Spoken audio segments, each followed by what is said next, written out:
E prontinho. Bom, gente, então, novamente, boa tarde a todos, todas e todes. Eu gostaria de começar agradecendo a presença do Roger Ferreira, é o nosso convidado de hoje. O Roger já é um parceiro aí de longa data, né, da nossa disciplina. Temos feito aí várias parcerias muito interessantes, e diante da iniciativa, né, que ele fundou, o Paz na Mídia, a gente tem conseguido encontrar várias pessoas que são simpatizantes aí dessa perspectiva da comunicação para a paz, do jornalismo de soluções, né, do jornalismo para a paz, e é um pouco disso que a gente vai conversar com o Roger aqui hoje. Vou apresentar muito brevemente aqui um mini currículo do Roger e, na sequência, passo a ele. O Roger, ele é jornalista formado pela ECA, na USP, é mestre em ciência política pela FEFELESH, também pela USP, atuou em veículos de comunicação como a Folha de São Paulo, a Veja, e também em campanhas eleitorais. Foi secretário de comunicação de São Paulo durante os anos de 2004 a 2006. Lançou em 2013 a iniciativa Paz na Mídia, para estudar e debater a qualidade da mídia e seus impactos na política, na sociedade e também no comportamento e na saúde das pessoas. O Roger depois também vai contar um pouquinho para a gente, né, das experiências profissionais que ele tem realizado. Ele tem uma agência de comunicação que também presta serviços para a Secretaria Estadual de Segurança Pública de São Paulo. Então, também é uma experiência muito rica que a gente gostaria de escutar. Roger, muito obrigada e seja bem-vindo. Muito obrigado, Raquel. Não pretendo me alongar muito, para a gente ter bastante espaço para conversar, né? Sou jornalista, e até tem uma piada que vem junto, eu costumo fazer, quer dizer, sou jornalista, ninguém é perfeito, né? Ninguém é perfeito, né? O que já revela, essa piada, já revela um pouco o papel que, infelizmente, muitos de nós jornalistas desempenhamos na atualidade, né? Mas eu, como jornalista, sempre me incomodei muito com excesso de negatividade, excesso de violência, em especial, que é mostrado, e tem um olhar um pouco mais estruturado, assim, não chego a ser um acadêmico, mas fiz um mestrado, mas nunca atuei, peraí, deixa eu silenciar isso aqui, nunca atuei como acadêmico, mas procuro ter um olhar mais estruturado, então fui procurar bibliografias, fui procurar estudos e descobri uma ampla bibliografia que trata desse assunto com evidências e provas muito robustas de que do efeito contágio negativo que a mídia provoca. É um pouco isso que eu vou colocar para vocês, um pouco de por que essa situação existe, né? E um pouco também do que pode ser feito, né? Como podemos atuar nisso, né? Começo pelo óbvio da imensa poder da mídia de influenciar comportamentos, né? O mercado de publicidade é trilionário, né? E o espaço editorial, então, não tem preço, né? No sentido de moldar opiniões, percepções, comportamentos. E a mídia, especialmente na época das redes sociais, a gente vive na mídia, a gente interage na mídia, a gente está seguramente mais de metade do nosso tempo acordado na mídia. Tem estudos que mostram que, inclusive, mais do que isso, 2/3 ou mais do nosso tempo nós estamos na mídia, né? Então, ainda mais relevante refletir sobre a qualidade do que a gente consome, né? E como provas, como evidências assim de que, por vezes, a mídia pode causar efeitos negativos, eu trago três temas aqui, três temas onde isso está provado acima de qualquer suspeita. Um é o suicídio. Desde o século XVIII, se sabe de maneira mais clara, desde o romance Werther, do Goethe, é um romance, vou dar um spoiler acadêmico aqui, mas vale a pena ler o livro, quem não leu ainda. é a história de um jovem perdidamente apaixonado que, no final, pega uma pistola e se mata. E esse livro gerou uma onda de suicídios na Europa, a ponto do livro ser proibido em muitos países, no que ficou conhecido como efeito Werner. E, desde então, há inclusive recomendações, as mais recentes internacionais, da ONU, da Organização Mundial de Saúde, replicada por entidades médicas de muitos países, inclusive a brasileira, orientando a mídia, solicitando à mídia que não cubra casos de suicídio, ou se o cobrir, não o cubra com detalhes, especulando motivações, também não mostrando a forma como a pessoa fez o ato de suicídio, porque tudo isso tende, por pessoas suscetíveis, a ser imitado. E até cito um trecho do documento da OMS, Prevenção do Suicídio, um manual para jornalistas, um manual para profissionais da mídia, que diz: a maioria das pessoas que consideram a possibilidade de cometer suicídio são ambivalentes. Elas não estão certas se querem realmente morrer. Um dos muitos fatores que podem levar o indivíduo vulnerável a efetivamente tirar sua vida pode ser a publicidade sobre suicídios. E aí a reflexão apenas suicídios nos influencia? Não, né? Uma série de outros conteúdos violentos podem nos influenciar, e especialmente pessoas suscetíveis podem levar a cometer um ato de violência. Terrorismo é outro item também que tem regulação, tem uma normatização, tem uma orientação multilateral, internacional, dessa vez na forma de um documento da Unesco, que Terrorismo e a Mídia, um manual para jornalistas, em que diz: a relação entre o terrorismo e a mídia é complexa e tensa. Nos piores momentos... Desculpa que meu cachorro está aqui aprontando, eu vou botar ele para fora. Mano, por favor, se retire aqui, vai. Home office é isso, né, gente? Home office, né? Achei que ele ia se comportar, mas não se comportou. Bom, nos piores momentos, é uma relação simbiótica perversa. Grupos terroristas planejam espetáculos de violência para atrair a atenção do mundo, e a mídia é incentivada a realizar uma cobertura completa, devido ao enorme interesse do público.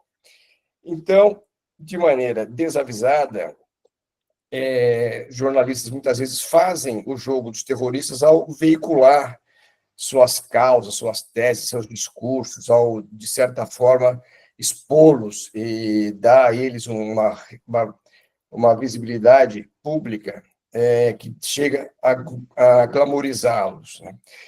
E o terceiro tema são os ataques a escolas, nos quais também há reiteradas provas de que um ato imita o outro, né? Um ato imita o outro. Um jovem assume o nome do outro nas redes sociais, utiliza as mesmas roupas, faz os mesmos procedimentos, a ponto disso ter virado também tema de reflexão, tanto de jornalistas como de órgãos de segurança. Teve há 2 anos, teve alguns casos lamentáveis assim, né, em São Paulo, que num primeiro momento a mídia mostrou desavisadamente, pegou as imagens do atentado, uma professora que foi morta numa escola aqui em São Paulo, mostrou escancaradamente, e naquela semana houve dezenas, centenas de ameaças nas escolas. Isso foi notado, as autoridades pediram para a mídia ter mais responsabilidade ao divulgar esse tipo de ato, e tem uma associação de jornalistas da educação, chama... como chama?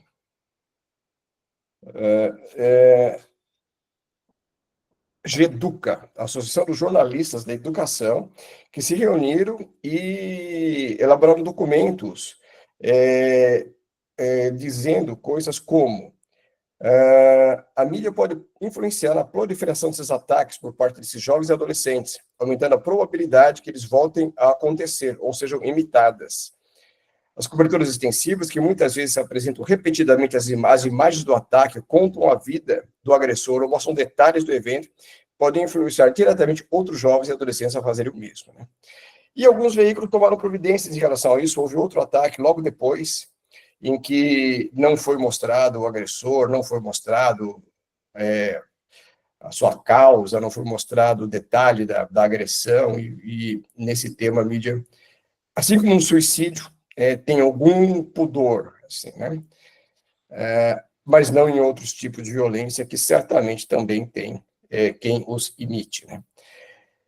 Então, a mídia, nesse contexto, ela é considerada, pela literatura sobre segurança pública mesmo, principalmente nos Estados Unidos, como um fator de risco. Um fator de risco mensurável. Quanto mais as pessoas se expõem à mídia violenta, maior a probabilidade de elas se envolverem em comportamentos agressivos e violentos. A mídia, o consumo de conteúdos violentos na mídia é equiparado a outros fatores de risco, como ter pares delinquentes, né, ter amigos, né, na delinquência, ter sofrido abuso dos pais, que também é um preditor de comportamento violento, né, viver numa área violenta, ter pares vitimados por violência e sexo, porque sabemos que a violência é um fenômeno muito majoritariamente masculino. Esse é um aspecto desse tema. E alguns estudos tentam mensurar quais fatores são mais preponderantes no comportamento violento verificado. E as conclusões são que o consumo de mídia violenta é o segundo fator mais importante, capaz de prever um comportamento violento, atrás apenas da delinquência de amigos. Quando a pessoa tem amigos violentos, a probabilidade dele cometer violência é maior, mas depois desse fator, o consumo de mídia violenta é o segundo mais correlacionado com a violência verificada. Então, tem muitas meta-análises, diversas abordagens. Eu posso depois colocar todas as referências para quem quiser ver mais no detalhe essa questão acadêmica, mas tem estudos longitudinais, cross-setoriais, experimentos de campos, de laboratórios, todos unânimes em correlacionar o consumo de mídia violenta com o comportamento violento. Nos Estados Unidos, 6 das mais respeitadas associações médicas publicaram, já em 2001, um relatório conjunto dizendo: os dados apontam de forma impressionante para uma conexão causal entre a violência na mídia e o comportamento agressivo de certas crianças. A Associação de Psicologia Americana, a Associação Americana de Pediatria, a Associação Americana de Criança e Adolescente e Psiquiatria, as mais respeitadas associações médicas dos Estados Unidos, né? Tem um estudo recente brasileiro também, que eu coordenei isso do ponto de vista de viabilizar, mas teve uma coordenação acadêmica do Túlio Kahn e a participação de outros acadêmicos brasileiros, que revisitou a bibliografia dos últimos 10 anos sobre o tema, e, mais uma vez, chegando à conclusão que a exposição ao conteúdo violento tem diversos efeitos deletérios e duradouros, especialmente entre os jovens. Esses incluem comportamento agressivo, transtornos mentais, alterações cerebrais, piora no sono e na alimentação e alteração nas percepções. Todas essas referências bibliográficas, se vocês tiverem interesse depois, eu deixo com a Raquel, com a professora Maria Aparecida, para vocês terem, né?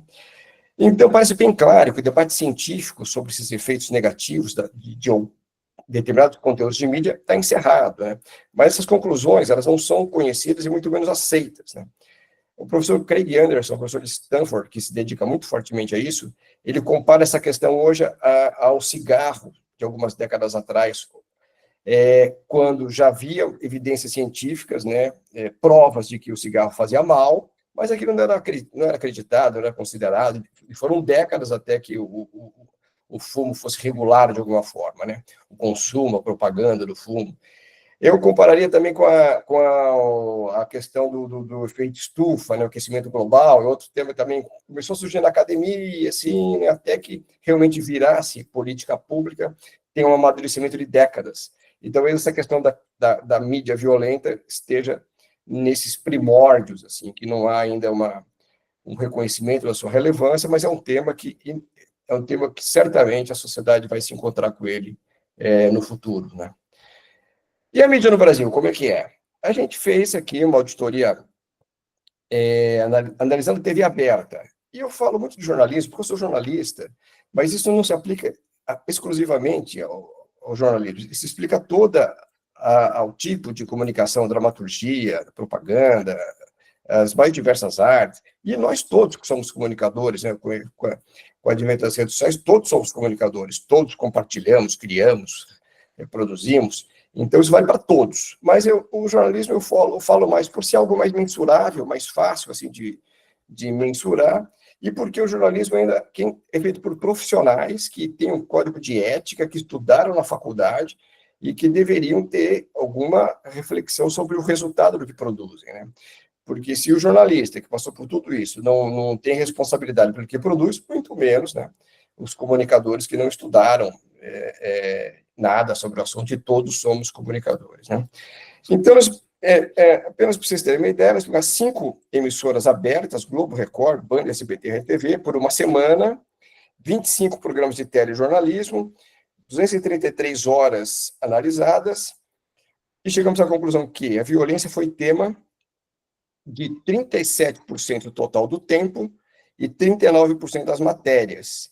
Nós também quantificamos as cenas de violência mostradas, porque a cena, a gente sabe que a cena, o impacto, ela é muito grande, né? Tem muita também literatura que explica como uma simples imagem que pode ter alguns segundos, como pode causar impactos profundos, né, na nossa percepção, né? Das 1.427 matérias que trataram de violência, 869 mostraram imagens de violência, 61%. E muitas vezes a mesma matéria trouxe várias vezes cenas de violência, né? Muitas vezes a cena é repetida na mesma matéria diversas vezes, né? E hoje em dia, com o advento do celular e das câmeras de vigilância, tudo é filmado, e os jornalistas têm vale ouro para eles isso, porque atrai, vamos ver mais para frente por quê, né? E essa violência que antes acontecia, mas não era documentada, hoje em dia ela está exposta na mídia por meio dessa nova realidade, né? Das câmeras de celular, das câmeras de segurança, né? E por que tem tanta exposição de violência, né? Só para concluir aqui, então, a mensuração, em média, as TVs abertas mostram 590 imagens de violência por dia, apenas a programação jornalística, ou 42 imagens por hora, praticamente uma imagem por minuto de violência ao longo de todo o dia. 14 horas a gente considerou de exposição da televisão, né? Então, é muita violência que é mostrada na TV brasileira, né? E por que tem tanta violência na TV brasileira? Vamos entender um pouco por que a gente vive essa situação, né? Antes de pensar o que se poderia fazer, né? E a resposta é dura, né, na minha visão, que é a seguinte: porque o público quer, as pessoas fazem e as instituições permitem, né? As ciências comportamentais, elas constataram o nosso viés negativo, né, a tendência natural do nosso cérebro de dar mais peso a experiências e informações negativas do que as positivas. A gente tem um radar de pessimismo que está sempre atento ao que pode constituir um risco para nós. Até hoje está provado, o nosso cérebro processa informações negativas mais rapidamente do que as positivas. E isso tem um valor, né? São as emoções negativas que nos alertam para riscos. Ela é uma característica evolutiva.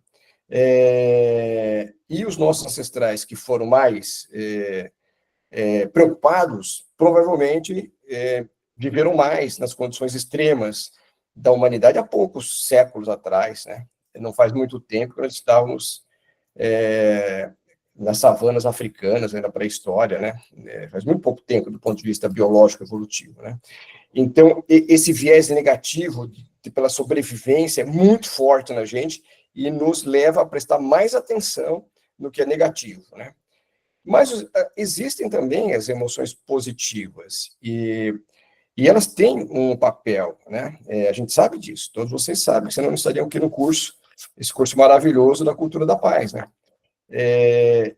Os estudos mostram que emoções positivas, elas fortalecem nossos recursos intelectuais, elas físicos, sociais, elas propiciam uma disposição mental expansiva, tolerante, criativa, funcionam como indicativo de saúde, longevidade, A gente sabe tudo isso, né? Mas na mídia, a presença do que é positivo, do lado positivo, é bem minoritário. A gente tem dados sobre isso aqui, a Iniciativa Paz na Mídia também tem alguns dados em relação a isso, eu vou comentar mais para frente, né?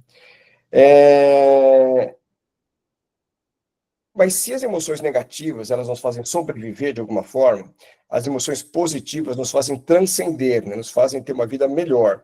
E isso não está contemplado na mídia, como ela é feita hoje majoritariamente. E a gente vive a economia da atenção. Nunca a nossa atenção foi tão disputada. E nesse ambiente, estou para não me estender muito, para ter mais espaço para a gente conversar. Qual a maneira mais fácil de captar a atenção? Pelo negativo, né?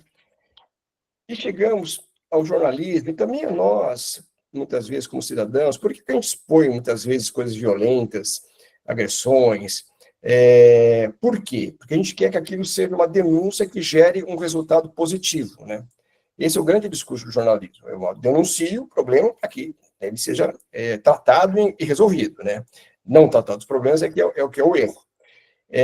E realmente, isso tem, é evidente que isso tem uma importância e é relevante. Ninguém aqui está defendendo que não temos que tratar dos problemas. Não é isso. É a abordagem, né? A perspectiva e o resultado. Eu me deparei com conceitos aqui da psicologia que ajudam um pouco a refletir sobre isso, que é um conceito de valência e resultado das emoções. Valência se refere a um grau de prazer que uma emoção proporciona. Ela pode ser positiva ou negativa. Por exemplo, positiva, em caso como alegria, satisfação, felicidade, gratidão, amor, confiança. E negativa, quando traz sentimentos de desconforto, medo, raiva, tristeza, insatisfação, dor, desalento. E tem um resultado. O resultado dessa emoção pode ser positivo ou negativo, de acordo com as consequências dessa emoção, né? Então, pode haver a combinação dessas duas variáveis. Pode haver uma valência positiva com resultados positivos. Por exemplo, eu me sinto alegre, isso me dá satisfação com a vida, me faz relacionar com as pessoas, ser mais criativo, né? Pode haver emoções de valência negativa com resultados negativos. Por exemplo, eu tenho raiva e desconto minha raiva na minha mulher, na minha fala aqui, no meu cachorro, então, né, isso é um resultado negativo dessa emoção negativa. Fica um pouco mais complexo quando existem emoções de valência positiva com resultados negativos. Isso existe também, né? Por exemplo, já falei aqui, o homem Homo sapiens alegre, confiante lá da savana, provavelmente foi comido pelo leão, e o amigo dele paranoico conseguiu ficar mais velho, fazer descendência. A pessoa super confiante para um teste, para um exame, por exemplo, pode não ir bem nesse exame, porque essa autoconfiança exagerada é um problema também, né?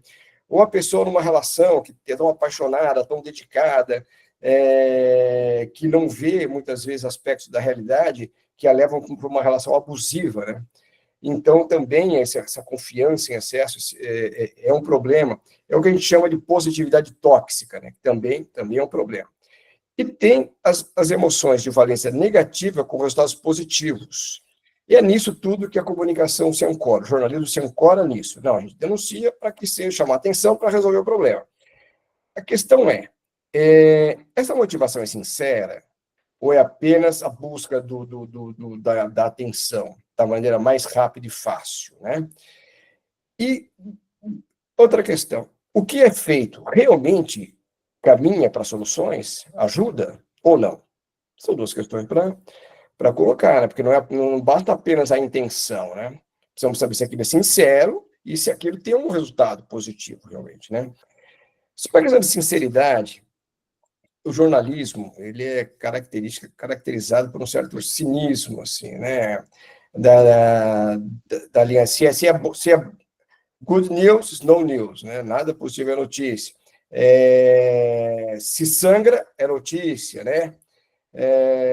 Então, é uma mentalidade que não cabe mais, né? no jornalismo, né? Só mostrar o problema por mostrar o problema. É para causar uma aflição, para chamar uma atenção, mas não tem uma reflexão, não tem uma indicação de caminhos, não tem uma ponderação sobre algo que possa ser feito para melhorar, um relato sobre alguma experiência bem-sucedida sobre aquele tema. Não parece que os resultados desse excesso de negatividade da mídia se reflitam em avanços sociais, em avanços comportamentais, e, pelo contrário, o que a gente percebe é alguns efeitos negativos dessa situação que a gente vive, efeitos sobre a saúde mental, né? Exposição prolongada a más notícias pode causar hostilidade, desprezo, dessensibilização, efeitos prejudiciais sobre a ansiedade, humor, atitude, saúde emocional, percepção equivocada de risco. É curioso que, na questão de segurança pública mesmo, os indicadores todos são contrários à sensação das pessoas. Todo mundo acha que a criminalidade está crescendo, que os homicídios estão crescendo, que nunca foi tão ruim, e não é verdade. Os indicadores melhoram, mas a percepção é totalmente distinta. Em geral, sobre a vida, assim, né? Não só na questão da violência, a humanidade, por qualquer aspecto que se queira olhar, nunca esteve tão bem como agora. É evidente que tem problemas, é óbvio que tem problemas, mas assim, 50 anos atrás, negros e brancos não andavam juntos no mesmo ônibus nos Estados Unidos, os homossexuais eram perseguidos, as mulheres tinham muito menos direitos. É evidente que ainda há muito a avançar em todos esses campos, mas já se avançou muito, né? Mas parece que vivemos ainda, nunca foram tão amplas as liberdades, nunca foi tão ampla a alfabetização, nunca foi tão ampla a longevidade, nunca foi tão ampla a renda, no mundo todo. Então, mas se chegasse um marciano aqui e visse só as mídias, esses caras nunca tiveram piores, né? Nunca tiveram piores. E tem um efeito político também, esse excesso de negatividade, porque se está tão ruim a situação, só tem um caminho, é radicalizar, né? É radicalizar. O centro político, as propostas incrementais desapareceram, só os extremos que existem. Cada vez mais os extremos se extremizam para chamar atenção, e a gente vê isso em escala planetária, isso, né? Nos Estados Unidos, a política europeia, brasileira, o que é bem preocupante, né? Bom, como eu sou jornalista, eu trouxe um monte de más notícias para vocês, que vocês podem ver que tem coerência no que eu falo, né? Mas tenho que fazer como? Do ponto de vista profissional, jornalístico, de comunicação, é mudar essa mentalidade, de só mostrar o negativo pelo negativo, para chamar atenção e ponto, achar que cumpriu o seu papel. Discutir soluções, o jornalismo de soluções, a Raquel falou, é uma coisa que avança cada vez mais, na formação dos profissionais, que eles tenham esse conceito de não apenas buscar o clique, o caça-clique, agora, né, na internet, a qualquer preço, mas pense sobre as consequências do que produz, e com isso faça um conteúdo que seja mais... tem a possibilidade de ter mais benefícios públicos e não malefícios, né? Essa mudança de mentalidade é necessária, muito difícil, a gente está muito no começo disso, mas necessária. Essa temática que eu trago é uma temática relevante como várias outras, né? A gente tem a questão da inteligência artificial, das redes sociais, das fake news, e tudo isso busca papel, busca espaço na agenda pública, né? Então, a questão é realmente como agendar isso, como colocar isso em foco. Mas acho que o primeiro passo é realmente haver um reconhecimento de que esse excesso de negatividade e violência traz problemas para a sociedade e que há que se fazer alguma coisa, né? E a abordagem, a meu ver, passa por uma série de dimensões, desde a dimensão pessoal, né?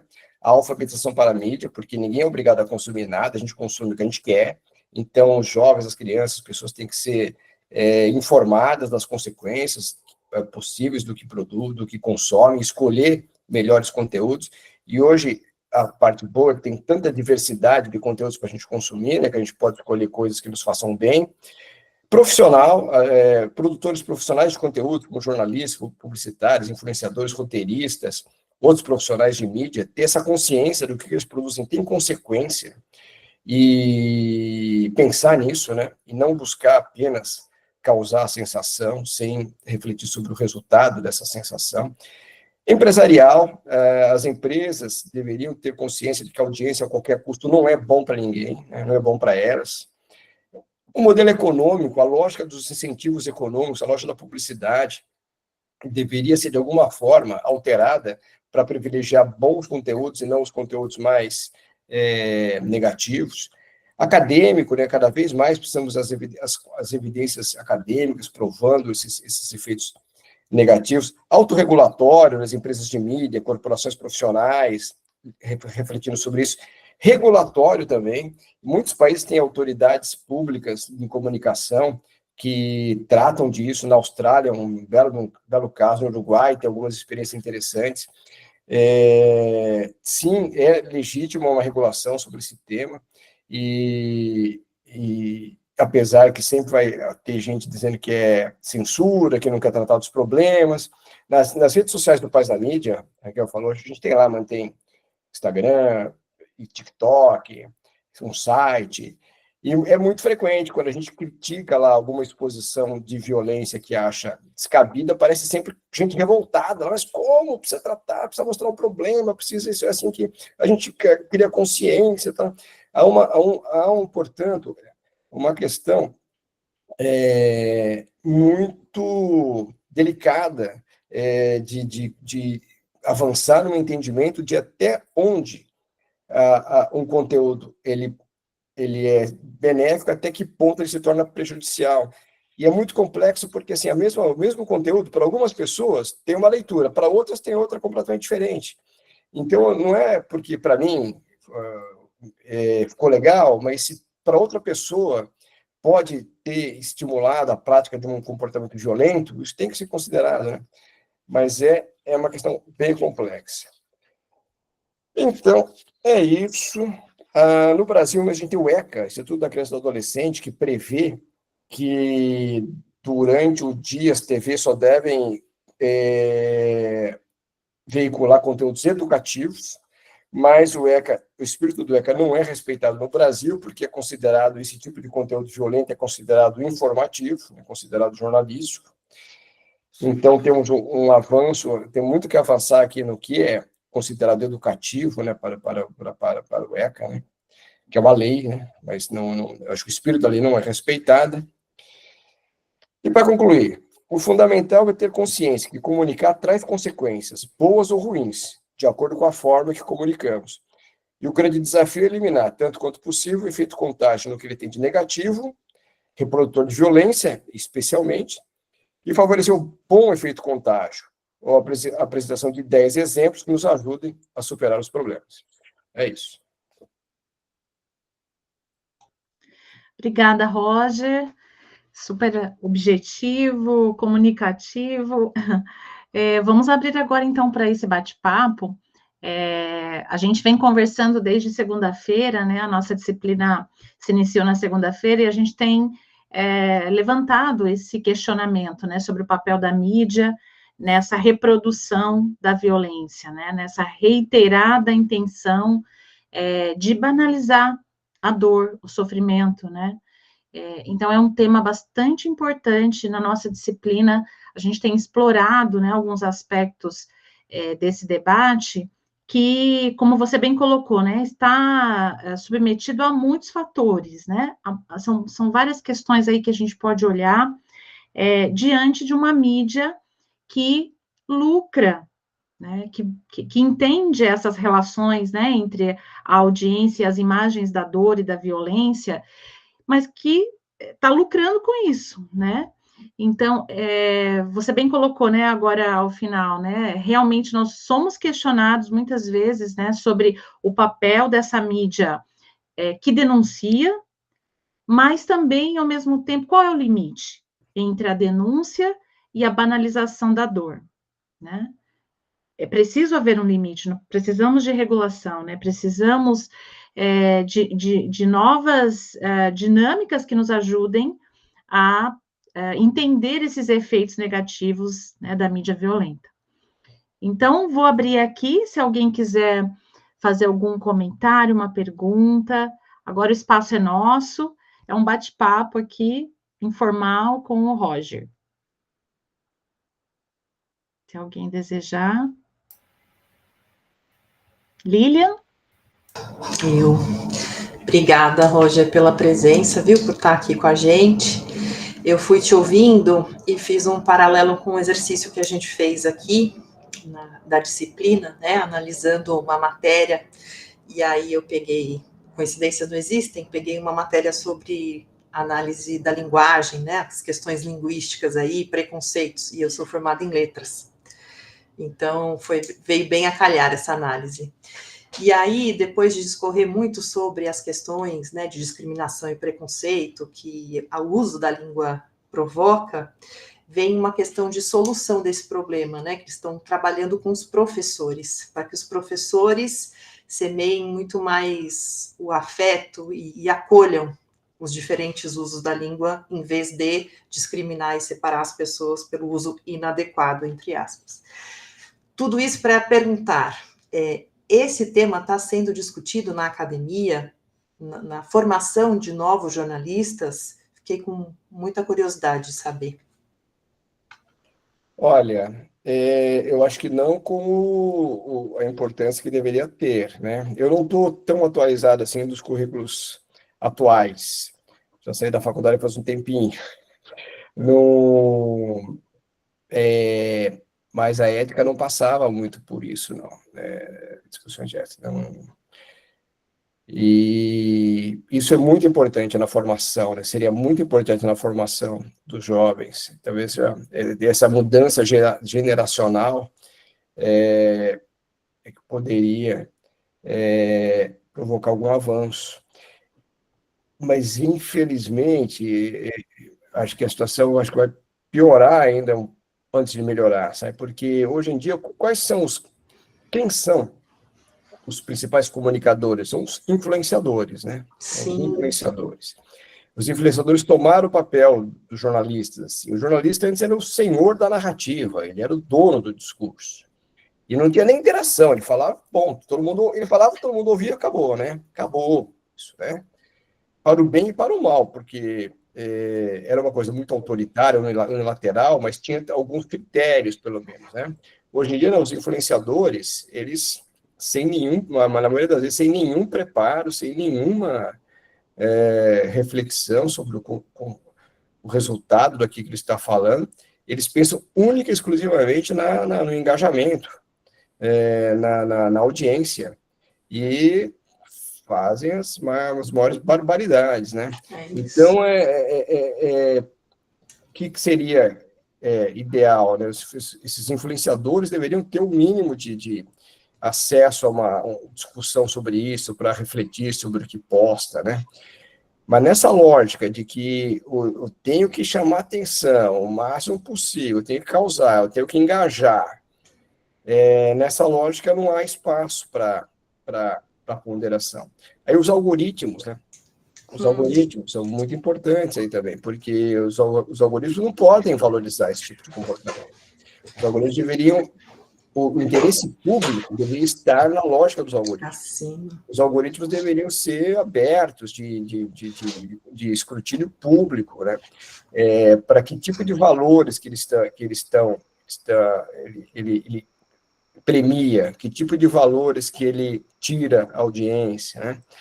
Então, tem que ter uma regulação, acho que democrática disso, em prol de toda uma lógica que leve para melhores conteúdos, tanto pela produção dos influenciadores, jornalistas, como pelas regras dos algoritmos. Sim, é o que você falou, vai piorar antes de melhorar, né? Obrigada, viu? Só antes de passar para a Daiane e para a Milena, eu acho que onde pode ser que estejam trabalhando um pouco essa temática é numa linha que nós temos lá na ECA de educomunicação.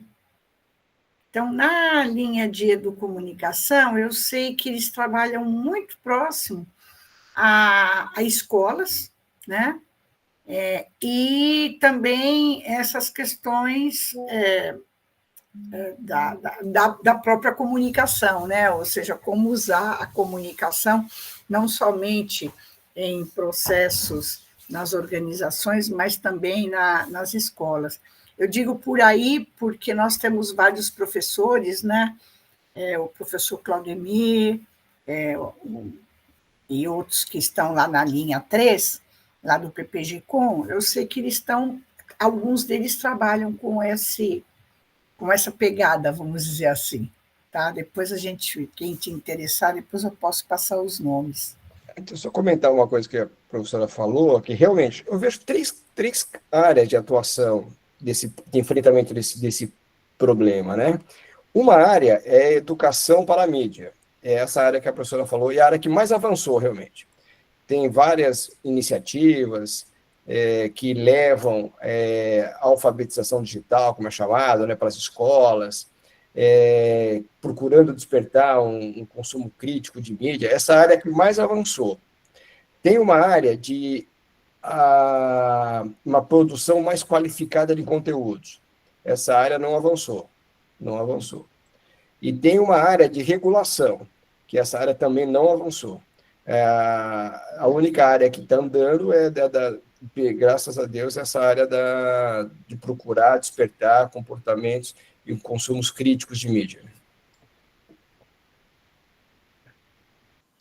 Sim, bem lembrado.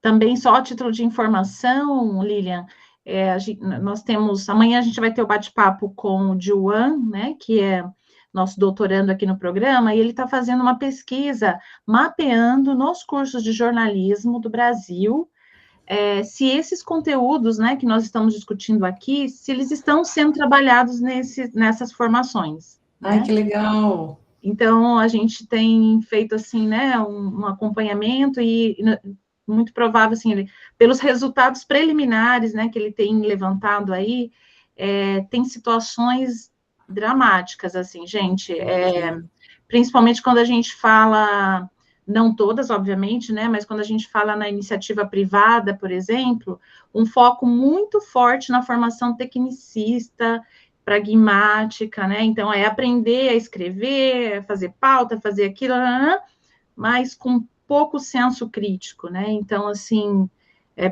pelos resultados preliminares, né, mas ele tem feito, assim, um trabalho muito bacana, e quando a gente tiver esses resultados, vamos divulgar também para todo mundo. Milena? Boa tarde, gente. Primeiro, obrigada aí pela fala, Roger. Acho que foi muito boa, esclarecedora também. E me chamou muita atenção quando você traz a economia da atenção. Queria entender, avançando um pouco aí no tópico que a colega falou, como é que você vê isso dentro das redações? É brutal, né? Porque a única métrica que é levada em conta é o engajamento, né? E que é puramente quantitativo e puramente pode levar a coisas deletérias, né? Pela atenção, porque existe uma hiperconcorrência, e as verbas são cada vez mais escassas. As empresas de comunicação são uma pálida imagem do que foram no passado, hoje em dia. Porque as verbas foram para as grandes empresas de tecnologia, né, para o Google, para a Meta, então, é um desafio de sobrevivência na qual eles buscam a atenção como forma de relevância. E aí tem pouco espaço para refletir sobre a qualidade do que se faz, sobre os resultados do que se faz. Eu até estou acompanhando aí um caso interessante. A presidente do SBT, a filha do Silvio Santos, a Daniela, ela chamou todo mundo lá no SBT e falou: olha, eu não vou mais admitir baixaria, não vou mais admitir sensacionalismo, aqui vai ser só coisas do bem. E saiu todo mundo, pasmo ali, assim, todo mundo assim, nossa, como é que nós vamos fazer agora, né? Então, e uma falta de entendimento total do que seria isso. O Fio da Atena deu uma entrevista, agora a gente só vai poder mostrar gatinhos fofinhos, não vão poder tratar os problemas, né? Então, não há um mínimo de domínio de conceitos para enfrentar um problema como esse. É possível fazer um jornalismo de qualidade, que tenha audiência, que trate de problemas, que seja relevante e sem apelar para o sensacionalismo. É possível. Mas é mais trabalho, é mais difícil, né? Existe mais raciocínio, existe mais preparo, existe mais pesquisa, existe mais inteligência. É muito mais fácil pegar uma imagem de uma violência brutal e jogar lá e falar, olha só, que absurdo, e repetir aquela imagem, é muito mais fácil, né? Então, essa época que a gente vive, da economia da atenção, ela joga contra contra um efeito positivo da mídia. E é difícil imaginar uma forma de virar isso nesse momento. As empresas, elas teriam o modelo econômico, eles teriam que apostar num outro caminho, no caminho da qualidade. Porque a violência, ela traz audiência, sim, mas ela não traz prestígio. Isso já está claro. O Datena, por exemplo. O Datena nunca teve grandes anunciantes no seu programa, porque ninguém quer colocar sua marca junto com aquela barbaridade. Mas o Datena dá audiência e entrega para o Jornal da Bandeirantes num patamar alto. Aí o Jornal da Bandeirantes fatura, né? Se não fosse o Datena, o Jornal da Bandeirantes teria que começar lá de baixo. Então, é uma lógica, assim, a baixaria não dá prestígio, não dá verba diretamente, mas a audiência é alavancada de alguma maneira. Então, teria que ter um pacto de cavalheiros aí das empresas, é algo muito difícil, né? Com uma agenda pública tão conturbada, o poder público teria que ser mais corajoso, se colocar nesse tema, mas também não se coloca, porque, de certa forma, é meio beneficiário disso também, né? Os políticos, os governantes estão com mandato porque, de certa forma, eles souberam jogar esse jogo do radicalismo da mídia. Então, eles também não têm interesse em botar água nessa fervura, assim, né? Então, no momento, acho que a gente começa uma reflexão de um tema que não tem uma perspectiva de um futuro próximo, não vejo uma perspectiva de um futuro próximo ter alguma evolução. Daiane? Boa tarde, pessoal.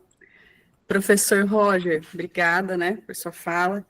E eu queria perguntar para o professor, do ponto de vista das políticas públicas, né, porque dentro do ciclo das políticas públicas tem lá desenhado o papel, né, que a gente entende da mídia, do jornalismo em geral, no sentido de pressionar governos, né, apresentando problemas públicos. E eu queria saber, assim, se a mídia atual, se os jornalistas têm essa compreensão, desse papel de transformação social mesmo. E aí eu quero te dar 2 exemplos para, de repente, ficar mais clara a minha fala. Eu pesquiso dentro da área da fome, né, e o problema público da fome. E aí a gente teve uma manchete aí de rede nacional que foi bastante falada a respeito da fila de pessoas que estavam num açougue para pegar ossos na pandemia, né, para se alimentar. Então, aquilo escancarou realmente um problema muito sério que estava ocorrendo. Isso foi, assim, em âmbito nacional, né? E aí, aqui no meu município, no município de Bauru, teve uma manchete que chamou bastante atenção e resultou em audiências públicas, instigou o poder público a promover ações de enfrentamento àquela situação a partir de uma reportagem. A reportagem trazia que crianças estavam repetindo até 5 vezes a merenda escolar, e que as férias estavam se aproximando, as férias de julho, e que aí gerou aquela preocupação de que se elas estão repetindo tantas vezes, que pode estar está havendo um receio de ficar sem alimentos, no único lugar de se alimentarem e tal. E aí isso gerou audiências públicas, a partir daí o governo precisou agir a respeito de uma provocação da mídia, né? E aí foi organizado até para que recebessem cestas básicas durante as férias, ou foi criado polos para as crianças irem na escola, mesmo nas férias, para se alimentarem. Então, eu fico pensando muito no poder da mídia nesse sentido, de apresentar problemas públicos e instigar. Tem essa consciência? Como que é isso? Zero. O jornalista acha que a mídia é neutra. Ele acha, em geral, acho que aconteceu, eu só mostrei. Eu simplesmente mostrei. Eu não fiz, eu sou neutro, né? Mas essa neutralidade não existe, porque até pelo fato de escolher o que vai ser mostrado já é um viés, né? Tanta coisa para mostrar, por que você mostra uma coisa e não outra, né? E tem consequências, né? E sim, eu acho que o conceito que pode diferenciar uma matéria da outra é o interesse público. Nesse tema aí, é uma matéria de alto interesse público, que as férias, as crianças não teriam merenda. Então, tem um interesse público evidente nessa matéria, que teve resultado, legal. Mas uma agressão, por exemplo, teve um episódio recente agora, essa agressão no elevador, o jogador lá que deu 70 socos na namorada, para refletir, tem um interesse público, violência contra a mulher, pode ter um aspecto disso, mas mostrar aquela cena todo dia, reiteradamente, sem parar, isso tem um interesse público? Eu, particularmente, acho bem complicado. Assim, tanto passa do ponto que vocês viram a notícia que tem milhares de mulheres que escreveram para ele, querem namorar com o cara, né? Vira, assim, uma loucura, né? A Susan Sontag, tem um texto até a Raquel que me peguei essa referência numa apresentação da Raquel, que ela reflete sobre as fotografias de guerra, nos anos 50 ainda, muito antes de redes sociais, até do apogeu da televisão. E ela reflete com as fotografias de guerra, elas têm um papel de denúncia, sim, de mostrar os absurdos e com isso, movimentar ações para minimizar os problemas da guerra, mas também, a partir de um determinado ponto, elas passam a dessensibilizar, porque é tanta imagem horrível que as pessoas já vira comum, né? Não choca mais, não chama mais atenção, dessensibiliza. E ela vai além, que tem um aspecto da alma humana que se sacia com isso, que é a nossa pior aspecto, o aspecto do sadismo mesmo, o aspecto da perversão humana mesmo, né? Tem até uma expressão alemã para isso, Schadenfreude, né? Que é o prazer pelo sofrimento do outro, né? É duro falar disso, mas tem um aspecto disso nessa exposição da mídia. Muitas vezes as pessoas estão lá se deliciando de ver a outra sofrer. Essa que é a verdade. E essa é a verdade, mas colocar isso numa discussão pública é muito, muito complicado nesse momento, mas vale para a nossa reflexão aqui. Mas, assim, consciência zero, eu raramente vejo matérias, até de violência, às vezes eu vejo por dever profissional, né? A Raquel disse, a gente atende lá a Secretaria de Segurança Pública, minha agência atende lá a assessoria de imprensa da Secretaria de Segurança Pública. E teve uma matéria no Fantástico, 2, 3 semanas atrás, sobre o PCC. 16 minutos, no PCC. A matéria era sobre a disputa pelo comando do PCC, porque tinham lideranças que não aceitavam mais Marcola. Aí, disputa interna de crime organizado é assunto de interesse público? Parece que não, né? Zero, né? E mais ainda, eles pegaram imagens do julgamento lá, dos criminosos fazendo apologia do crime, o criminoso falando assim, não, a minha mãe é uma mulher maravilhosa, fez tudo por mim, eu estou no filme porque eu gosto, porque eu sou bandido mesmo, e o Marcola não é bandido, porque ele se vendeu pro chefe do presídio, e bandido é bandido, e polícia é polícia. O cara fazendo um amplo discurso de defesa da bandidagem, né? Isso é evidente que tem consequência. Teve até sobre crime organizado ainda, é interessante, teve um documentário sobre o Rio de Janeiro, recente, em que um criminoso fala lá, eu quando vi a série Bandidos da Falange, aí eu decidi ser criminoso, aí eu vi que era ser crime organizado. E tem outras falas de outros criminosos, Marcinho VP que diz que também, quando eu vi essa série eu entendi o que era o crime organizado. Foi uma série dos anos 80 que a Globo fez, com José Wilker, Bete Farias, que tratando daquela uma novidade na época, que era o crime organizado, mas de forma completamente glamourizada, assim, que muitos jovens se identificaram com aquilo e decidiram ser bandidos por causa daquilo.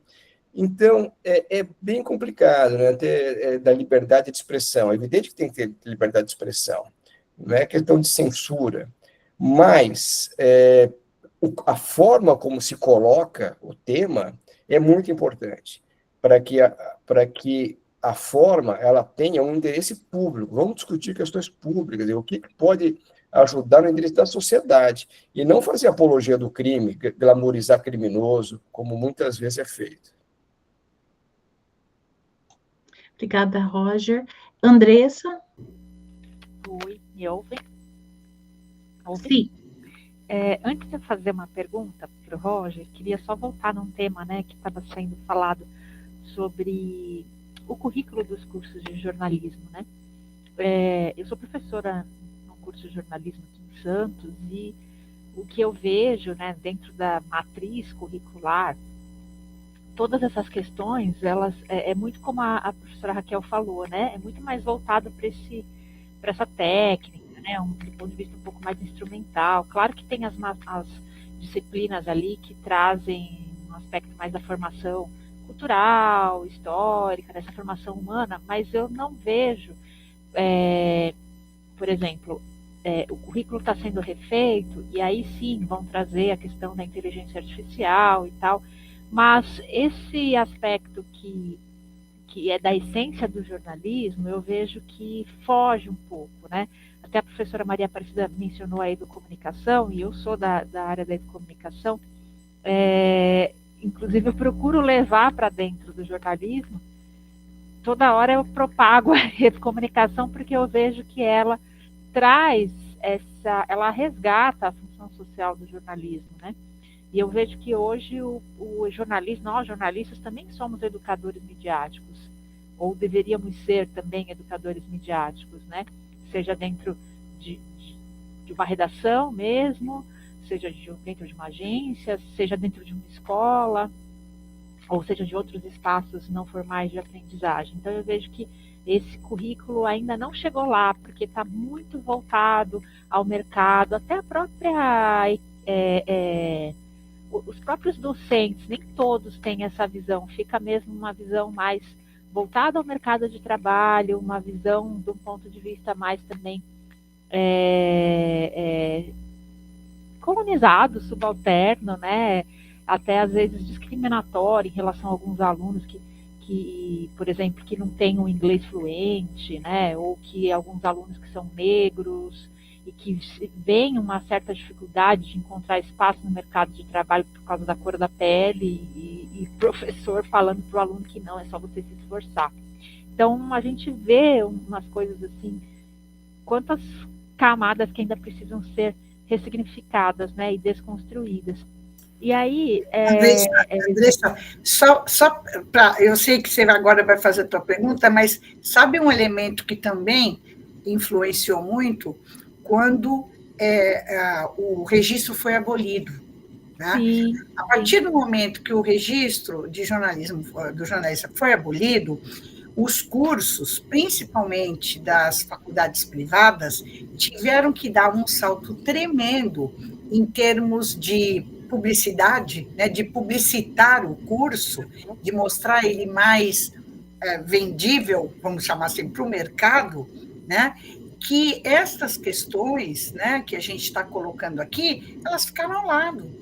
Eles estavam muito mais preocupados em melhorar os softwares e os computadores para as aulas de redação do que para conteúdos nesse sentido que nós vamos, né? Exato. Da midiática, da questão ética, etc. Exato, e até o curso de publicidade que eu dou aula hoje, por exemplo, também é um curso que você vê ali muitos alunos voltados com essa visão mesmo do mercado. Aí você vai falar de uma publicidade mais social, de outros aspectos da publicidade, você vê que tem um olhar turvo para isso, né? Mas a gente tenta, a gente vai atuando nas brechas, né? Deixando ali, jogando alguma semente.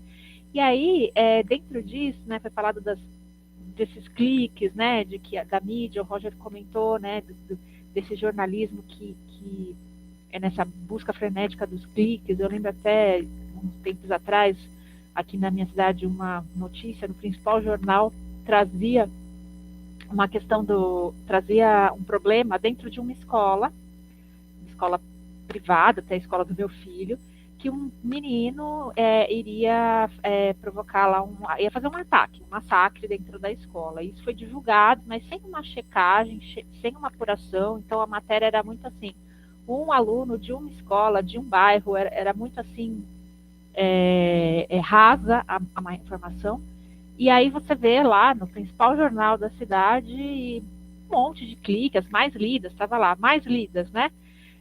E aí, assim, foi um jornalismo totalmente sensacionalista, que foi ali, não trouxe para o debate público uma temática que é muito importante de se trazer. Pelo contrário, expôs uma comunidade escolar, expôs uma família, expôs um adolescente que está em sofrimento, né?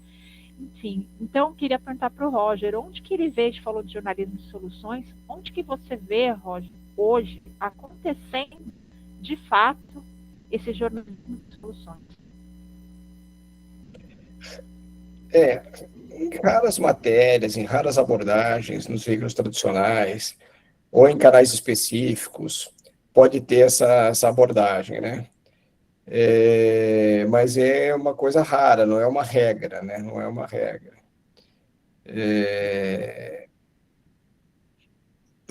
O interesse público, esse conceito, ele atravessa o jornalismo, né? Desde sempre, né?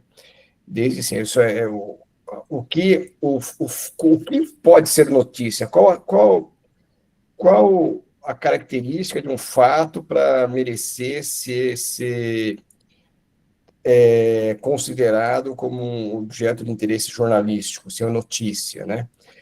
O interesse público é uma característica evidente, né? É necessário. Mas isso já está há muito tempo escrito, sedimentado, as escolas estudam. Mas o que é o interesse público? Ele precisa aprofundar esse entendimento, né? Porque o jornalismo, em geral, se escora no entendimento de que mostrar o problema é interesse público. Não, isso é de interesse público, mostrei o problema.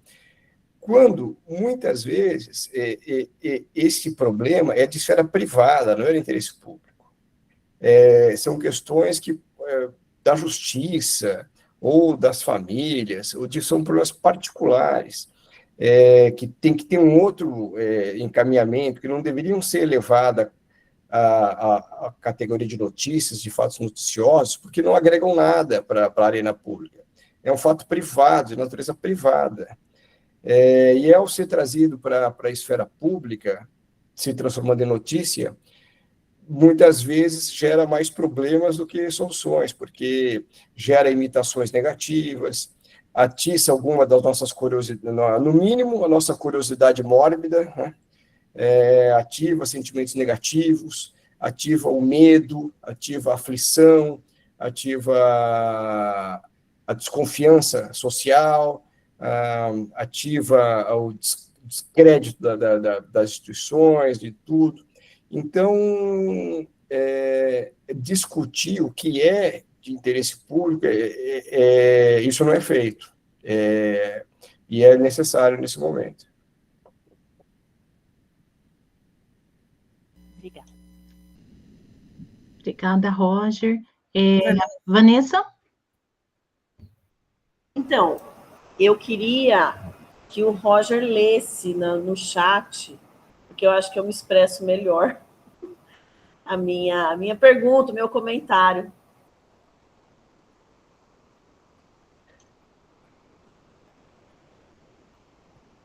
Após investigar a notícia de que o agressor apanhou na prisão, a vítima já caiu no esquecimento. Sim, todas essas Tem mais matérias... lá no começo, um pouquinho. Deixa eu voltar um pouco mais aqui. Volta um pouquinho, por favor. Senão eu me perco falando. Tá. No caso do ataque elevador, quando saiu a notícia das mais de 1.000 mulheres em e-mails apaixonadas ao agressor, eu enxergo como tirar o foco do agressor e quase justificar a ideia de que o negócio de apanhar. Estou exagerando? Não, eu acho que não, é isso. É o típico caso que despertou em muitas pessoas alguns dos sentimentos mais mórbidos, né? Mais negativos, por uma exposição totalmente exagerada, desproporcional, a um fato privado. É um criminoso cometeu um crime que responda na justiça, que seja preso, né, que pague por isso. Mas ficar mostrando reiteradamente, repetidas vezes isso, qual o benefício público que nos traz? Provavelmente, muitos homens, depois disso, podem ter agredido mulheres, é assim mesmo. Tem inúmeros casos, assim, de quando um crime, um tipo de crime ganha alta exposição, ele é imitado. Tem dezenas de fatos comprovados disso. Na Argentina teve um caso muito bem documentado, era um músico, um artista, que a mulher dele morreu queimada, e ele foi julgado se ele teria matado a mulher ou não, ele negava, mas todas as evidências levavam a que ele foi o culpado pela morte da mulher, né? E foi um caso de ampla repercussão lá. Houve dezenas de casos semelhantes depois que esse caso foi divulgado. Então, acho que não só mulheres mandaram para e-mails apaixonados por um agressor, como também homens devem ter se sentido justificados para agredir mulheres. Então, não tem um benefício público disso, não tem um interesse público disso. Esse é o tipo de fato que tem que ser visto com uma sofisticação maior, né? Com um entendimento maior de qual é a missão da comunicação. O que absolutamente não existe nesse momento que a gente quer caçar clique, né? Caçar clique o máximo possível. Obrigada, Roger. É a Maria Eduarda agora? Acho que sim. São mais 2 pontos que eu queria trazer assim, para essa discussão que a gente está tendo. O primeiro é sobre a academia, né? Eu acabei de me formar em Relações Públicas pela UEL, e apesar de não ser jornalismo, agora vocês me trouxeram conforto em relação à minha graduação. Porque eu e meus colegas, a gente se queixava muito do nosso curso ser muito crítico e com poucas formações práticas. E a gente sofreu muito no momento que a gente se inseriu no mercado de trabalho, porque a gente não tinha tantas expertises das oportunidades que a gente tinha quando a gente entrou para o mercado, né? A gente não teve tantas matérias mais práticas do que o pessoal da área de marketing, que é o que realmente tem mais possibilidade aí para a gente hoje trabalha, né? Então foi um grande desafio. Mas, por outro lado, a formação crítica ela foi muito abordada. A gente estudou muitos temas de interculturalidade, e isso foi muito legal. Agora, sobre esse ponto das reportagens, eu acho que é muito complexo, né? Hoje no Brasil a gente tem muita dificuldade para escolher quais mídias consumir. Então, até fica uma dúvida aí para o professor se ele tem alguma indicação de mídia não hegemônica mesmo para a gente estar consumindo, que você acha que tem reportagens legais, inteligentes. Existem vários formatos de se trazer alguma notícia, né? Inclusive, teve um jornalista nas Olimpíadas que trouxe vários temas das Olimpíadas de uma maneira muito interessante e que, de uma forma muito didática, ensinou muitas coisas importantes para a gente naquele período de muita informação que foi as Olimpíadas. Mas era mais isso mesmo. Realmente, Maridora, é um desafio a gente achar boas fontes de informação, né? Aí depende muito do tema que você tem interesse, né? Eu tenho que acompanhar todo o noticiário político, que é uma área que eu trabalho, eu preciso acompanhar os grandes jornais, apesar de não ter mais pessoalmente apetite de consumi-los, assim. Mas então tem newsletters, né? Tem algumas pessoas fazem resumos, fazem um apanhado do que saiu e mano. Então tem algumas newsletters que eu acompanho de uma forma legal. E imagino que isso tenha das mais diversas áreas, né? Deve ter gente fazendo isso. Ou é de graça, ou então é um preço baixo, que essa pessoa faz uma curadoria e recolhe mais ou menos os temas que possam interessar, né? Então, é muito difícil, cada um tem que construir seu caminho na rede, na internet, né? Que hoje em dia, os alertas, buscas no Google, buscas automáticas, tem uma infinidade de possibilidades, né? Que eu também nem sou muito versado nessas traquitanas todas aí.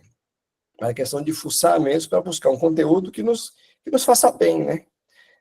Os canais que você segue nas redes sociais, que redes sociais, né? Eu particularmente gosto mais, a única rede que eu consumo é YouTube, que tem lá os temas que eu tenho interesse, tem lá conteúdos que eu gosto, que sigo, né? Nas outras vezes não tem muito apetite, eu nem tenho Instagram, TikTok.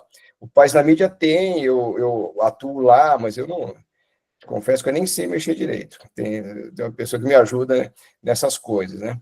Então, é cada um achar realmente o seu caminho para estar informado, né, do que tem interesse no mundo e poder participar. Obrigada, Roger.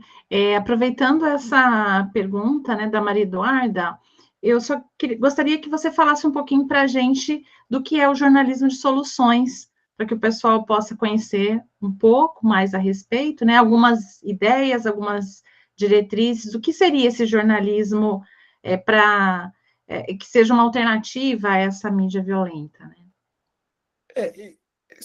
Jornalismo de soluções, ele sempre existiu de maneira isolada, esporádica, eventual, e até que nos Estados Unidos ele passou a reunir grupos de jornalistas que passaram a se relacionar e criaram um site, criaram um grupo e passaram a oferecer formações.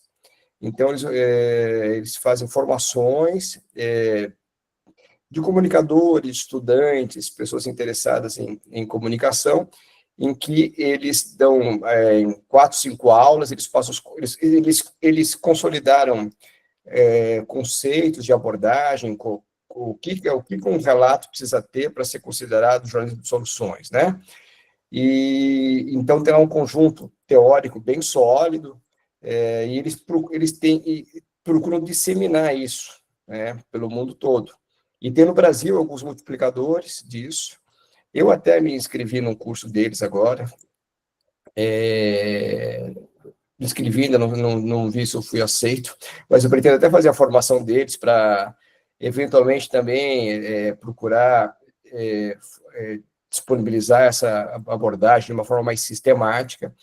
Mas é uma abordagem que, assim, entende que os problemas simples, os problemas têm que ser tratados, mas têm que ser tratados com profundidade, com inteligência, sem a preocupação de apenas causar aflição, mas de refletir sobre soluções, ou, no mínimo, provocar consciência sobre os problemas.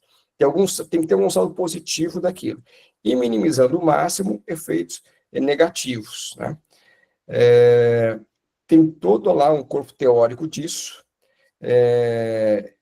Eles têm um site, interessante, quem tiver interesse pode entrar lá e ver, que é bem robusto, e é um caminho, porque essa abordagem, boa notícia na notícia, né? Se sangra a notícia, isso é muito velho, né? Isso é muito ultrapassado, isso não é mais suficiente, né? Isso não pode mais guiar o jornalismo do século XXI, né? Tem que ser o jornalismo tem que ser uma coisa mais inteligente, mais elaborada, e o jornalismo de soluções caminha nesse sentido. Isso eu vou complementar. E a boa notícia também é notícia. Os aspectos bons da vida fazem parte da vida, né? A vida não é só problemas, né? Então, por que não? Um lugar onde um problema foi resolvido, uma pessoa que aproveitou a oportunidade e fez uma coisa bonita, de interesse público. Faz parte, os aspectos positivos da vida fazem parte da vida também. A vida não é só problemas, né? Então, tem que estar presente na mídia esse aspecto positivo da vida, que é muito importante. A gente viu, né? A gente viu como as emoções positivas, elas são tão relevantes para o nosso bem-estar, para o nosso sucesso, para a nossa felicidade, para a nossa produtividade, para a nossa criatividade. Então, tem que haver espaço para notícias positivas também. Obrigada, Roger. Super importante, né, a gente ter aí essa referência, né, o jornalismo de soluções, vai muito na linha, está muito alinhado, né, com o que a gente vem trabalhando nessa disciplina também, que é o jornalismo para a paz, né, que parte desses mesmos princípios, né, de se pautar também pelas diretrizes do jornalismo cidadão, né, então, acredito que há uma convergência de interesses, né, e de grupos que estão pensando dessa forma, estão trabalhando tanto na academia como no mercado profissional para fazer avançar essa outra forma de ver o jornalismo, né? Então, a gente tem caminhado. Ana Carolina, levantou a mão? Oi, boa tarde. Então, vamos ver se eu consigo estruturar aqui o meu pensamento, porque eu não sou da área do jornalismo, só que eu penso muito sobre esse assunto da mídia, porque eu sou da área da cultura, e aí, então, esse assunto da mídia e cultura é uma coisa que eu penso muito. E aí, nas coisas que eu estudo, inclusive esse texto, né, que a gente estudou agora, do esquema do triângulo da violência, né, do Galtung, né, não sei se pronuncia dessa forma, eu fico pensando, aí para a atividade de hoje, eu escolhi uma matéria do Le Diplomatique, que fala sobre o racismo institucional e estrutural. E aí, a jornalista, né, que é uma cientista política, ela traz dados que confirmam, contestam que existe um racismo institucional na gestão pública, tanto no atendimento aos pacientes negros, quanto como é que eu falo sem ser genocídio? Nos assassinatos aos jovens negros. E beleza, está falando dados importantes, essenciais, para a gente constatar que existe esse racismo institucional. Agora, colocar esse tipo de matéria em circulação, o que me faz um nó na minha cabeça é o tanto que isso é importante, ou o tanto que isso pode acabar por reforçar esse esquema de violência direta, violência estrutural, sem passar pela cultura. Por exemplo, quando a gente publica que fulana de tal foi a primeira mulher negra a entrar para a Academia de Letras, quando a gente publica que, por causa das cotas raciais, a aluna tal conseguiu se formar em engenharia. Essas notícias, elas são positivas, né? Esse tipo de denúncia é legítimo, que é denunciar os assassinatos dos jovens negros, essas violências institucionais, mas será que esse é o caminho certo? Eu voltando aqui agora para a minha pesquisa, eu estudo funk, videoclipes de funk. E até esse exemplo dessa série, né, que o professor citou, sobre que mostra a criminalidade, no Globoplay, direto nosso jornalismo faz esses documentários que mostram os crimes, a favela e tal. E aí, até quando isso é um trabalho de conscientizar para que a gente conheça essa realidade, ou acaba reafirmando o lugar da favela nessa criminalidade. Porque o rap, né, ele fazia isso de mostrar a realidade antes do funk. Aí o funk chega com entretenimento, ficção, e consegue virar o canal do YouTube mais assistido do mundo, consegue ter muito mais views do que o jornalismo sensacionalista, mostrando uma brincadeira, uma ficção, e diferente do rap, que era essa denúncia. E aí eu fico pensando também, um jornalismo que tenha algo mais lúdico, algo mais de entretenimento, algo que não classifica sempre, né, a favela nesse lugar. E até onde que é importante a gente classificar e até onde que é prejudicial a gente classificar? Essa que é a minha pergunta, assim. Carolina, acho que você coloca as questões bem concretas como elas são, né? E é muito caso a caso, detalhe a detalhe, é muito a forma da abordagem, é muito uma coisa que é muito difícil de mensurar, de aferir, que é a intenção, né? Qual é a intenção que a pessoa tem ao fazer um relato? Ela tem uma intenção de ajudar a comunidade, tem a intenção de causar, chamar uma atenção para uma coisa do bem, ou ela tem intenção de realmente só expor uma maldade, expor uma violência, mas é muito subjetivo, é muito complexo de avaliar. Cada caso é realmente um caso e tem que ser refletido, né? Os primeiros exemplos que você colocou me parece claramente de interesse público, e mostrando pessoas que, por oportunidades de cotas, tiveram acesso. Sim, tudo isso é positivo. Mostrar a realidade das favelas, acho que é realmente de interesse público, e discutir como é que se chegou a situações, às vezes, urbanas, tão horríveis, e como é que se pode sair disso, né? E o papel do crime organizado e as manifestações culturais. As manifestações culturais são tema também, né? Tanto expressando sentimentos, desejos dos jovens, das comunidades, e também a sua captura. Algumas vezes tem a captura dessas manifestações pelo crime organizado, muitas vezes, né? Muitas vezes também essas manifestações culturais, elas se transformam um pouco em apologia do crime, né? Então tem toda uma questão bem complexa, e é no caso a caso e com a intenção de cada relato que a gente vai poder fazer uma comunicação melhor, né?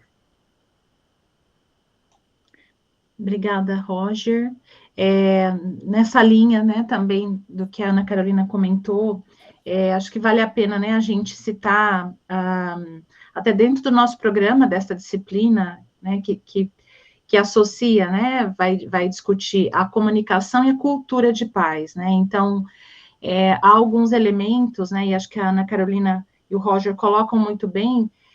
Há elementos que passam pela cultura, né? E pensar em mudanças culturais são questões que a gente precisa da educação, né, para nos ajudar a pensar sobre isso. A gente precisa da comunicação, porque nós não temos todas as respostas. A gente precisa das artes, né, da cultura, justamente porque há questões que vão além, né? Como o Roger bem problematizou, são muitos fatores, né, influenciando. E aí eu chamo a atenção para um documento muito importante que a gente tem, né, que, apesar de ter sido, né, produzido ali no início deste século, mas ele continua tendo grande peso, que é o Programa Cultura de Paz da Unesco, né? E lá está muito bem definido que uma das linhas de ação para promover essa quebra da cultura de violência é pensar numa comunicação e educação, né, alinhada com os propósitos da cultura de paz. Então, eu acho que a Ana Carolina traz muito bem para a gente, né, essa discussão, a importância de olhar para aspectos culturais, né? Então, daí a importância da gente ver essa relação também aqui na nossa disciplina. Gente, mais alguém? Nós estamos aqui chegando no teto do horário que a gente combinou com o Roger, mas ainda temos mais alguma questão para a gente encerrar? Algum comentário? Eu queria só comentar aqui também que intenção, né, professor, e também o enquadramento, assim, né? Eu acho que isso muda muito, o enquadramento. Por exemplo, essa matéria que eu li da primeira mulher negra que entrou na Academia Brasileira de Letras. Aí tem uma introdução que fala desse histórico de pessoas negras, mas e o que ela publicou, né? O porquê que ela entrou, né, o que que ela fez, o que que ela produziu, né? Então, assim, o enfoque deveria ser a grandiosidade daquilo que ela fez, né? E não o fato dela ser negra, apesar disso ser importante, de interesse público e tudo. Então, assim, acho que tem essa questão também. Com certeza, né? Para a gente chegar no momento que a pessoa não seja avaliada pela cor da pele, mas como o Martin Luther King fez, né? Meus filhos não sejam julgados pela cor da sua pele, mas pelo valor do seu caráter, né? Então, é isso, caminhando nesse sentido. Não é porque, exatamente, muitas vezes, não é porque é negro, homossexual ou mulher nordestina que é bom. Não é isso que faz as pessoas boas ou ruins, né? É o valor do caráter, é a postura, é a contribuição das pessoas, né? Você tem razão. Acho que tem... Por isso é tudo assim, a narrativa, a linguagem é muito importante, né? Como é que se comunica isso de maneira sensível e com o maior interesse público possível. Queria agradecer muito, Raquel, Maria Aparecida, vocês são minha chefe, só me chamar que eu estou indo, e dizer que, olha, as redes do Paz na Mídia são redes fraquinhas lá, porque essa causa antipática, mal compreendida. Então, por favor, entrem lá, sigam a gente, tá? Dá um apoio lá, que tá duro de arrumar quem veja nossas coisas lá, tá? Muito bom, muito obrigada, viu? Foi maravilhoso, como sempre, te ouvir. E mais que nunca, né? Estamos vivendo um tempo que necessitamos mesmo de muita paz, né? Apaziguar os ânimos, e a sua fala sempre contribui muito. A maior parte do grupo, não todos, né, que estão aqui, mas são comunicadores, e a gente precisa ter essa linha da comunicação para a paz muito, muito forte. Infelizmente, nem todos ou pouquíssimos cursos tocam nessa questão, né?